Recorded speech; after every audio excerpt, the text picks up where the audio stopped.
going back to the crucifixion, yeah, I think there's a better way you could have answered it. Yes, what's up?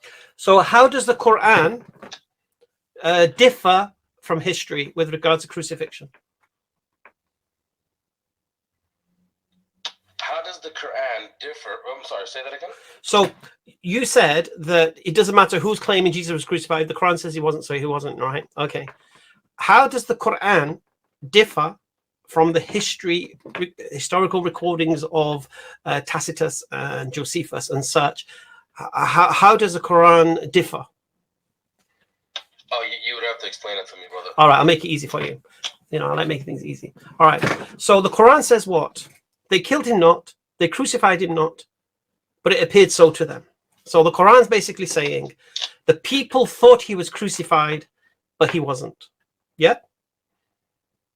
Right, That's what the Quran is saying. Okay. Now we know the authors of the Gospels were not eyewitnesses. So they themselves who wrote the Gospels were taking evidence from or testimony from eyewitnesses, apparent eyewitnesses. Now, now, according to the Quran, what did these eyewitnesses witness, or what did they think they witnessed? I know exactly where you're getting at. Yeah, you get it? Yeah. So it's pure speculation. Yeah. No. Please. No, it's not that. No. Okay, I'm jumping the gun. I'm sorry. All right. Listen. Right. So the people who witnessed the crucifixion, according to the Quran, thought they saw Jesus crucified. So if the people thought they saw Jesus crucified, what would they be saying? Jesus was crucified. What would they be telling the authors of the Gospels? Jesus was crucified. What would historians be hearing about the time of Jesus? Jesus was crucified. So what a historian does is testify to what the Quran is saying.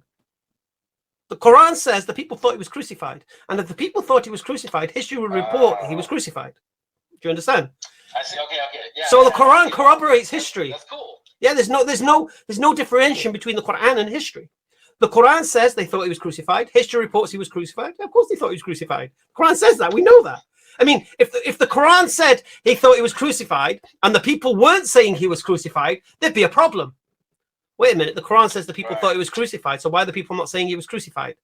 Do you understand? So if the Christian doctrine didn't involve a crucifixion, that would be problematic for us to a point. Because if there was no crucifixion in Christianity, the Christians would be questioning us, saying, wait a minute, your Quran says that people thought he was crucified.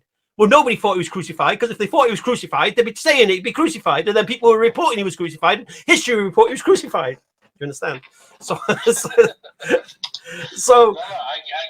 your point. I didn't think about it from that perspective. I thought about it from the speculation point of view, where it is speculation. Everybody thought that this happened, and Allah confirms that yes, everybody thought that this happened. Yeah, but what I'm saying is history confirms what the Quran says. Correct. Yeah. I agree with you. Yeah.